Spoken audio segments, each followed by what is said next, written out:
안녕하세요. 오늘은 마늘에 대한 이야기를 해볼까 하는데요. 마늘을 어떻게 심는지, 그리고 마늘을 언제 심어야 되는지에 대한 부분 이야기를 해보도록 하겠습니다. 지금 보시고 계신 영상이 저희가 이제 마늘을 심었는데, 사실 올해 저희가 좀 마늘을 많이 심고 싶었는데, 내년 초에 땅을 한번 갈아야 되는 그런 문제 때문에 구석에 몇 개의 마늘만 심어 놓았습니다. 그러면 먼저 마늘을 심는 방법에 대해서 한번 알아볼까 합니다. 마늘의 생육 적은 온도는 8에서 20도고요.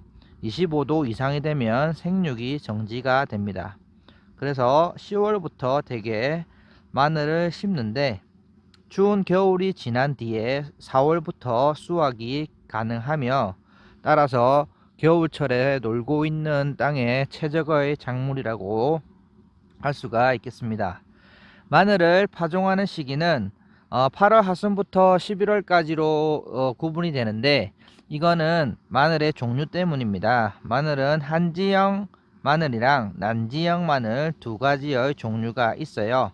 이 두 가지의 마늘은 휴면기가 서로 다르다는 특징을 가지고 있는데, 난지형 마늘의 경우는 휴면이 짧고, 그리고 파종을 하게 되면 이렇게 싹이 트게 됩니다. 저희가 키운 거는 당연히 난지형 마늘이라고 보시면 되고, 한지형 마늘은 싹이 트지 않고 월동을 하고 다음에 자라는 특징을 가지고 있습니다. 난지형 마늘 같은 경우는 남부지방에서 많이 키우고 있고, 한지형 같은 경우는 중부지방에서 많이 키우고 있는데, 한지형 같은 경우는 육종 마늘이라고 많이 부르는데, 마늘의 쪽수가 6개에서 8개 사이이기 때문입니다. 그리고 난지형 마늘 같은 경우는 대개 12쪽, 10쪽에서 12쪽 정도 구성이 된다라고 보시면 됩니다. 난지형 마늘은 대개 이제 외래산이고요. 한지형 마늘은 이제 국내산이라고 보시면 됩니다.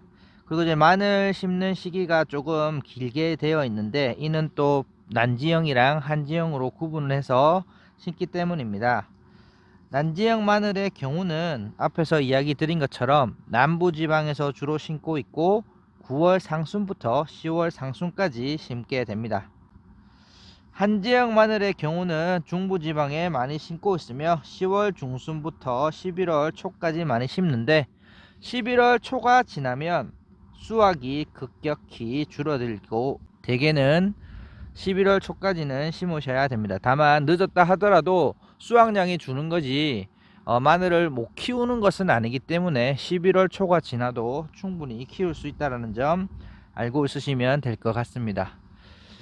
다음은 마늘을 심는 방법에 대해서 알아보도록 할 텐데요. 마늘은 당연히 아시다시피 씨마늘을 통해서 심게 되는데, 집에 있는 마늘이 씨마늘일 리는 없으니까 종묘상에 가서 씨마늘을 구매를 하시면 됩니다. 씨마늘을 구매하고 나서 목초액이나 유황액을 500배 혹은 700배 정도 희석한 곳에 그 1시간 정도 두고 소독을 하셔야 합니다. 마늘을 심는 간격은 10에서 15cm 정도 띄운 상태에서 심으시면 되는데, 저희가 너무 촘촘하게 심었죠. 촘촘하게 심었는데 나중에 잘 못 자란 애들 없애줄 겁니다. 그리고 고래 깊이는 6에서 7cm 정도 만드시면 되고, 4에서 5cm 심고 나셔서 흙을 덮어 주시면 됩니다. 이거는 좀 더 잘 자라고 월동을 잘하게 하기 위해서 흙을 덮어 주는 겁니다. 그리고 이제 날씨가 너무 추운 곳이라고 한다면 볏짚이나 비닐이나 부직포로 덮어 주시면 되는데요. 한지형 같은 경우는 부직포를 통해서 많이 덮어 주시면 되고, 난지형 같은 경우는 한 개 더 신경을 써야 되는 게 수분을 좀 공급해 주셔야 됩니다. 난지형 같은 경우 초기 생육을 위해서 수분이 필요하며, 당연히 추위를 위해서는 부직포나 짚을 이용하셔서 사용을 하시면 됩니다. 그리고 이제 4월이 되면 그 지온이 따뜻해지기 때문에 비닐이나 부직포 등을 제거를 하시면 되고, 그리고 이제 수분 유지가 조금 중요하기 때문에 4월 달에는 흙을 조금 더 덮어 주시면 흙에 있는 수분이 잘 날아가지 않기 때문에 마늘을 키우는데 좀 더 용이하다고 보실 수가 있습니다. 이상으로 마늘을 심는 방법과 마늘을 심는 시기에 대해서 한번 알아보았습니다. 감사합니다.